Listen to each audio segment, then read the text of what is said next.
The Simpson's Springfield नाम के एक शहर से आया। यह पीले रंग का परिवार सिर्फ हमें 30 साल से भी ज्यादा हंसाने के लिए मशहूर नहीं है। नहीं नहीं नहीं, वे कुछ और भी ज्यादा चौंकाने वाली चीज के लिए मशहूर हैं। कुछ ऐसा जो आपको अपना सिर खुजलाने और सोचने पर मजबूर कर दे। इंटरनेट पर, टीवी पर और यहां तक कि अपने घरों में भी लोग हमेशा इस बारे में बात करते रहते हैं कि यह कार्टून शो भविष्य को कैसे जानता है। क्या यह जादू है? क्या लेखक गुप्त रूप से टाइम ट्रैवलर हैं? या यह हम सब पर एक बहुत बहुत लंबा चलने वाला मजाक है? जब भी दुनिया में कुछ बड़ा होता है तो लोग सिर्फ खबरें नहीं देखते, वे दी सिम्पसन्स के पुराने एपिसोड भी देखते हैं। यह सच है, एक नया राष्ट्रपति चुना जाता है, कोई ना कोई क्लिप ढूंढ लेगा, कोई नई टेक्नोलॉजी आती है, कोई ना कोई सीन ढूंढ लेगा। इस शो की अगली बड़ी भविष्यवाणी को ढूंढना एक ग्लोबल गेम बन गया है। ऐसा लगता है कि लेखकों के ऑफिस में एक सीक्रेट क्रिस्टल बॉल है।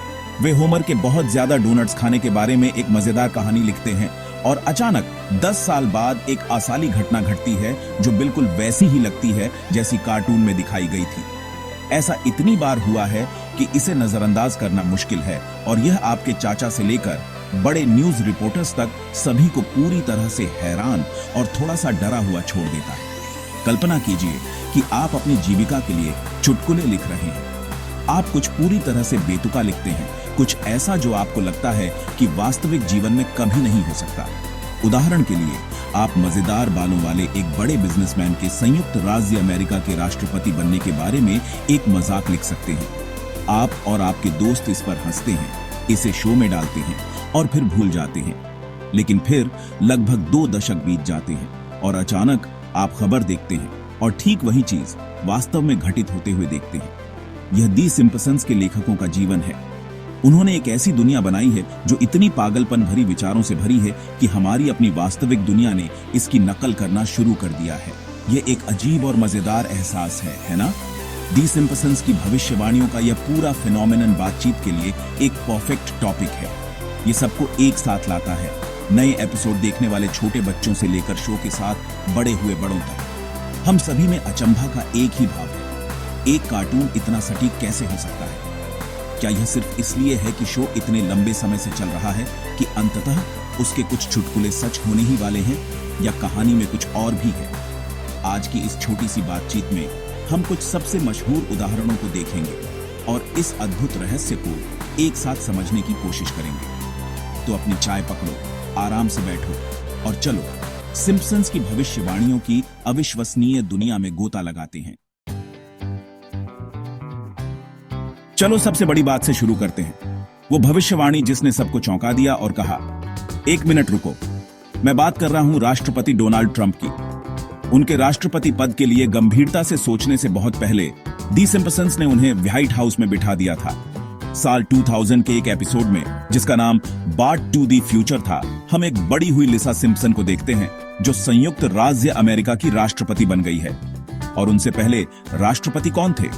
हाँ, आपने सही अंदाजा लगाया, डोनाल्ड ट्रंप। शो ने यहां तक मजाक किया था कि उन्होंने देश को बहुत कर्ज में छोड़ दिया था। जब मिस्टर ट्रंप असल में 2016 में राष्ट्रपति बने तो लोग इस पुरानी क्लिप को ढूंढकर पागल हो गए। यह एक अविश्वसनीय मेल था।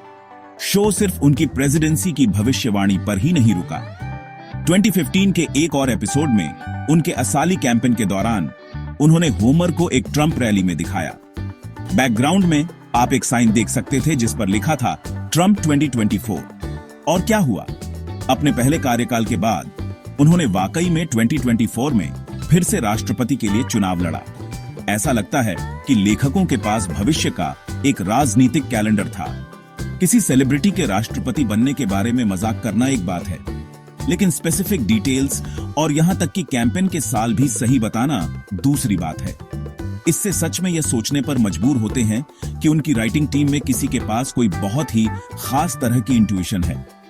और राजनीतिक भविष्यवाणियां सिर्फ अमेरिका के बारे में नहीं है, शो ने वैश्विक घटनाओं को भी छुआ है। एक उदाहरण जिसकी लोग बात करते हैं वह है पेरिस ओलंपिक्स। एक पुराने एपिसोड में आप ओलंपिक खेलों के पेरिस के खूबसूरत शहर में होने के रेफरेंसेस और मजाक पा सकते हैं। लंबे समय तक यह शो के यूनिवर्स में बस एक और मजेदार डिटेल था, लेकिन फिर आधिकारिक तौर पर घोषणा की गई कि पेरिस 2024 में ग्रीष्मकालीन ओलंपिक की मेजबानी करेगा। एक बार फिर दी सिम्पसन्स ने हकीकत बनने से कई साल पहले भविष्य की तस्वीर खींच दी थी। ये छोटे लेकिन सटीक डिटेल्स ही उनकी भविष्यवाणियों को इतना फैसिनेट करने वाला और साथ ही स्पूकी बनाते हैं। कनेक्शन और भी स्पेसिफिक हो सकते हैं। उसी एपिसोड में जहां लिसा ट्रंप के बाद राष्ट्रपति बनती है, फैंस ने कुछ और भी देखा। जब कमला हैरिस 2021 में उपराष्ट्रपति बनी तो उनकी शपथ ग्रहण की पोशाक, एक बैंगनी सूट और मोती का हार, कार्टून में राष्ट्रपति लिसा सिम्पसन ने जो पहना था उसके लगभग समान लग रहा था। लोगों ने तस्वीरों को साथ साथ शेयर किया और समानता चौंकाने वाली थी। क्या यह सिर्फ एक संयोग था कि दो शक्तिशाली महिलाओं ने एक समान एलिगेंट स्टाइल चुना, या यह भविष्य से एक और फुसफुसाहट थी जिसे इस अविश्वसनीय शो के एनिमेटरों ने कैप्चर किया था? ये वो पल हैं जो साधारण दर्शकों को समर्पित जासूसों में बदल देते हैं, अगले सुराग की तलाश में। सिर्फ राजनीति ही नहीं, दी सिम्पसन्स को हमारे गैजेट्स और टेक्नोलॉजी के भविष्य की भी जानकारी लगती है। एप्पल का नया फैंसी खिलौना विजन प्रो हेडसेट ही ले लो। 2024 में लोग इन चश्मों को पहनकर घूम रहे थे, वर्चुअल दुनिया में देखते हुए खंभों से टकरा रहे थे और चीजों से ठोकर खा रहे थे। यह बहुत फ्यूचरिस्टिक और थोड़ा अजीब लग रहा था। लेकिन रुको, दी सिम्पसन्स ने हमें यह हूबहू सीन 2016 के एक एपिसोड में दिखाया था। उस कहानी में स्प्रिंगफील्ड के सभी लोगों को ऐसे ही वर्चुअल रियलिटी हेडसेट मिलते हैं और वे अपने डिजिटल दुनिया में पूरी तरह से खोकर शहर में घूमते हैं, चीजों से टकराते हैं।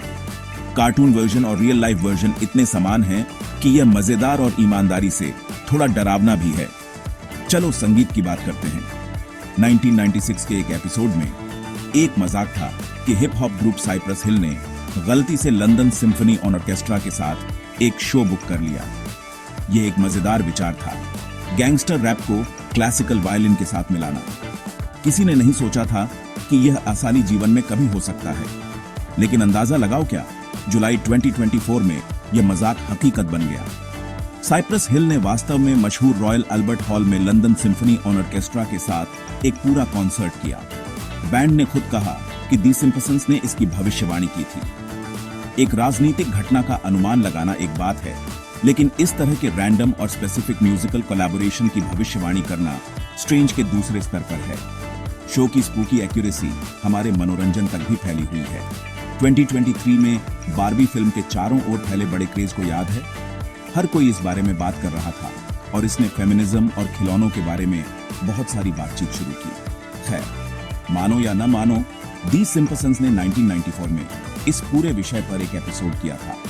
एपिसोड का नाम था लिसा बनाम मालिबू स्टेसी, जहां लिसा अपनी बात करने वाली गुड़िया से मूर्खतापूर्ण बातें कहने पर परेशान हो जाती है और अपनी खुद की फेमिनिस्ट गुड़िया बनाने का फैसला करती है। एपिसोड में फीमेल एम्पावरमेंट और एक गुड़िया के सांस्कृतिक प्रभाव के उन्हीं विषयों की खोज की गई थी जो बारबी फिल्म ने की थी। फिल्म के वैश्विक फिनोमिनन बनने से लगभग 30 साल पहले, यहाँ तक कि एक मछली जैसी साधारण चीज भी एक भविष्यवाणी बन सकती है। 1990 के एक बहुत पुराने एपिसोड में बार्ट परमाणु ऊर्जा संयंत्र के पास नदी में ब्लिंकी नाम की 3 आंखों वाली मछली पकड़ता है। यह प्रदूषण के बारे में एक मशहूर मजाक था। दशकों तक यह बस वही था, एक यादगार कार्टून मछली। फिर जून 2024 में ग्रीनलैंड में एक मछुआरे ने वास्तव में 3 आंखों वाली एक कॉड पकड़ी। तस्वीर ऑनलाइन वायरल हो गई और हर किसी ने तुरंत कहा, ब्लिंकी असली है। बेशक असली मछली की तीसरी आंख परमाणु कचरे के कारण नहीं थी, लेकिन छवि बिल्कुल वैसी ही थी जैसी दी सिम्पसन्स ने हमें 3 दशक से भी पहले दी थी। ऐसा लगता है कि इस शो के लिए कुछ भी इतना अजीब या इतना छोटा नहीं है कि वह भविष्यवाणी न कर सके। तो इन सभी उदाहरणों को देखने के बाद हमें बड़ा सवाल पूछना होगा, यहां क्या हो रहा है? एक कार्टून शो भविष्य के बारे में इतनी सारी चीजें सही कैसे बताता है? एक आसान एक्सप्लेनेशन यह है कि यह सब अद्भुत संयोगों की एक श्रृंखला है। शो 35 साल से ज्यादा समय से चल रहा है और इसके 750 से ज्यादा एपिसोड हैं। यह बहुत सारे चुटकुले, बहुत सारी कहानियां और बहुत सारे अजीब विचार हैं। भविष्य के बारे में इतने सारे अंदाजों के साथ प्रोबेबिलिटी के नियम कहते हैं कि उनमें से कम कुछ तो इवेंचुअली सच होने ही वाले हैं। यह हजारों डार्ट्स को एक बोर्ड पर फेंकने जैसा है। आप प्योर लक से कुछ बार बुलसाई पर मारेंगे ही। एक और थ्योरी यह है कि लेखक भविष्य की भविष्यवाणी नहीं कर रहे हैं, बल्कि वे वर्तमान के बहुत स्मार्ट ऑब्जर्वर हैं। वे बुद्धिमान मजेदार लोग हैं जो खबरें पढ़ते हैं और समझते हैं कि हमारा समाज किस दिशा में जा रहा है। वे राजनीति, टेक्नोलॉजी और कल्चर में छोटे रुझानों को देखते हैं और फिर वे उन रुझानों को उनके लॉजिकल और अक्सर अब्सर्ड कंक्लूजन्स तक ले जाकर चुटकुले बनाते हैं। तो जब उन्होंने एक सेलिब्रिटी बिजनेसमैन के राष्ट्रपति बनने का मजाक उड़ाया तो यह हमारे सेलिब्रिटी ऑब्सेस्ड कल्चर पर एक व्यंग्य था। जब उन्होंने इमर्सिव टेक्नोलॉजी का मजाक उड़ाया तो वे वर्चुअल रियलिटी के शुरुआती स्टेज को देख रहे थे। एक तरह से उनके पास क्रिस्टल बॉल नहीं है, उनके पास बस एक बहुत अच्छा आईना है जो हमारी अपनी दुनिया को हमें वापस दिखाता है। लेकिन फिर अधिक रोमांचक, अधिक जादुई संभावना भी है। शायद इसमें कुछ और भी है। कॉमेडी और कला की दुनिया क्रिएटिव जीनियसेस से भरी है जिनके पास दुनिया से एक खास कनेक्शन लगता है, एक तरह की छठी इंद्रिय। शायद दी सिंपसंस के लेखक अपनी क्रिएटिव प्रोसेस में कुछ ऐसा टैप करते हैं जिसे हम नहीं समझते। शायद उनके चुटकुले सिर्फ चुटकुले नहीं हैं, बल्कि विचारों के छोटे बीज हैं जो वे हमारी कलेक्टिव कॉन्शियसनेस में प्लांट करते हैं। और शायद, बस शायद, ये विचार समय के साथ रियलिटी को प्रभावित करते हैं। यह एक जंगली विचार है, लेकिन भविष्यवाणियां कभी-कभी इतनी स्पेसिफिक होती हैं कि यह सोचने पर मजबूर होना मुश्किल नहीं है कि क्या इसमें थोड़ा सा जादू भी है। अंत में, चाहे यह एक लकी गेस हो, स्मार्ट सैटायर हो या रियल प्रोफेसी का एक टच हो, हम द सिंपसंस की भविष्यवाणियों के पीछे का असली रहस्य कभी नहीं जान पाएंगे। लेकिन एक बात तो तय है, ये शो देखना और भी मजेदार बनाता है। इसने एक प्यारे कार्टून में रहस्य और उत्साह की एक परत जोड़ दी है। हर बार जब हम एक पुराना एपिसोड देखते हैं तो हम सिर्फ होमर की गलतियों पर नहीं हंस रहे होते हैं, हम अपने भविष्य के बारे में सुराग भी ढूंढ रहे होते हैं। तो आपको क्या लगता है, क्या दी सिंपसंस के लेखक सिर्फ बहुत भाग्यशाली, बहुत चालाक हैं, या वे कुछ ऐसा जानते हैं जो हम नहीं जानते? जवाब बाहर है, और शायद, बस शायद, ये अगले एपिसोड में छिपा है जिसे हम देखेंगे। धन्यवाद।